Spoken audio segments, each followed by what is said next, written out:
Now that the Republican plan is getting that much closer into being signed into law, Fox News went around asking normal people what they thought of a plan that was massively designed to favor the wealthy. Now, on Tuesday's edition of Fox and Friends, correspondent Todd Piro had traveled to a diner in Greenville, South Carolina, to talk to people about President Trump's proposed tax cuts. Now, in this clip, Piro is going to speak to a customer known only as simply as Dan, who is a Trump voter who happens to be very, very excited about these tax cuts and actually thinks that this plan is just fantastic. Let's watch Dan in action. This is an amazing place. People could not have been nicer. And of course, everybody loves Fox and Friends here in South Carolina. But let's be honest, they love Ainsley the most because she is a native daughter of the great state of South Carolina. So Ainsley, a kiss from your home state. All right. I've also found the one gentleman from Boston who lives here in South Carolina, who's not a Red Sox fan. So you know this is going to be an amazing interview. It's Dan. He voted for President Trump, and he's very excited about tax reform, excited it's going to pass. Why do you say that? Because it's about time. Something needs to happen with this country. We need to pick up the ball and get moving. And you told me that you are actually disappointed in tax reform in the sense that it's not going to be for everybody, meaning you think it should even be for the rich. Why do you say that? For the same reason. Rich people a job from a poor person. So if everybody gets a tax cut, the best for everybody. It's best for everybody. Okay, so he says rich people never got a job from a poor person. So that's why we got to give all the money to the rich. I mean, who cares about the deficit, right? No, we got to give the rich more and more money because, hey, it's good for everybody, right? Really?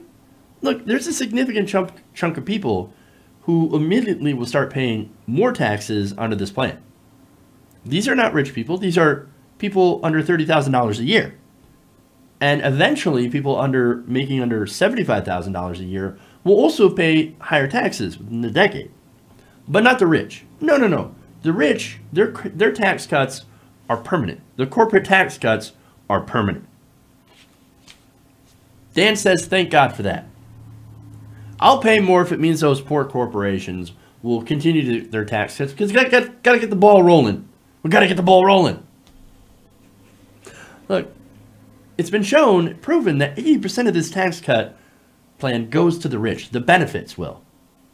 In fact, a Washington Post analysis also found that this plan is probably the most regressive tax cut in the past 50 years, which means it helps the rich and punishes the poor. That's what regressive means. But if you ask Dan over here, he's going to tell you, oh man, a rich person has never gotten a job from a poor person. So that's, again, why we need to shower them with more and more money, more and more tax cuts, because they just don't have enough yet.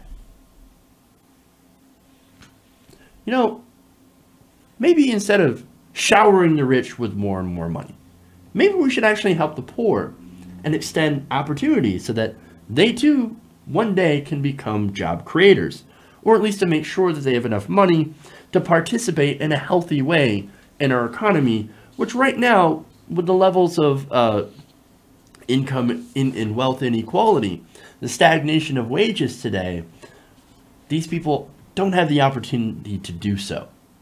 But no, people like Dan, they believe that this wealth is actually going to trickle down.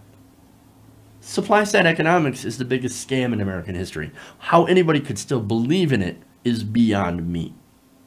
We've been waiting for decades for the tax cuts from Ronald Reagan to trickle down. It ain't going to happen.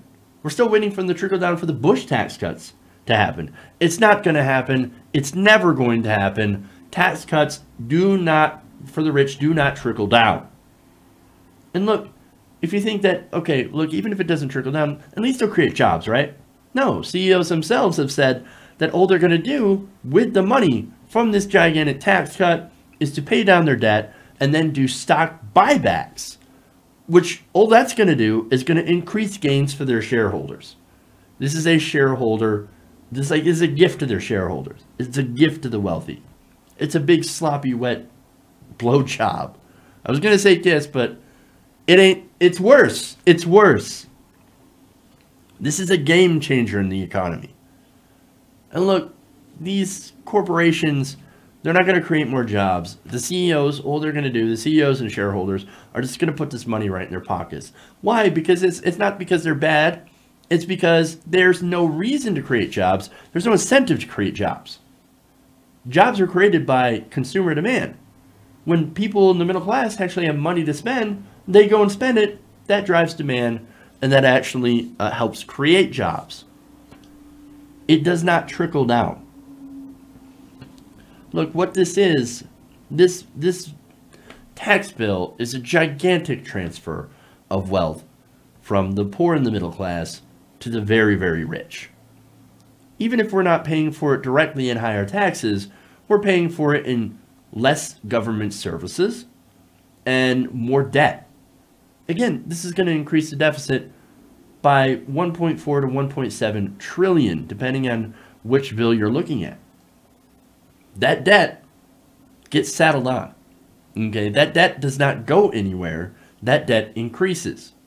And the way that it's set up, that debt also includes triggers, which will cut things like Medicare.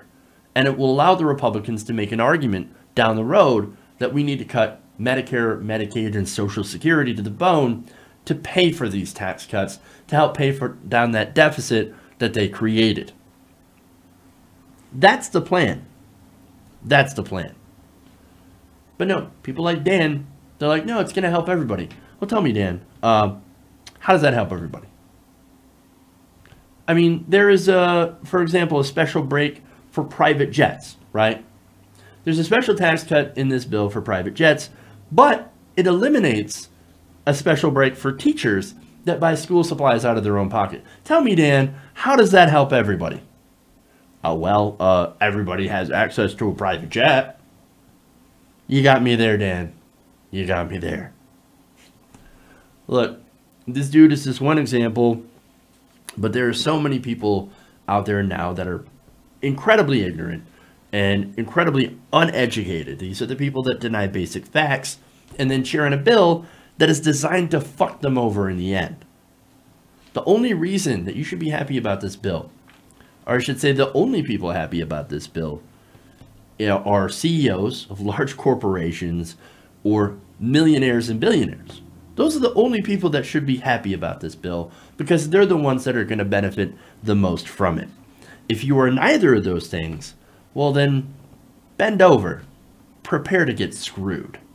Hey everybody, thanks for watching this video. If you want to see more like this, please hit the subscribe button below.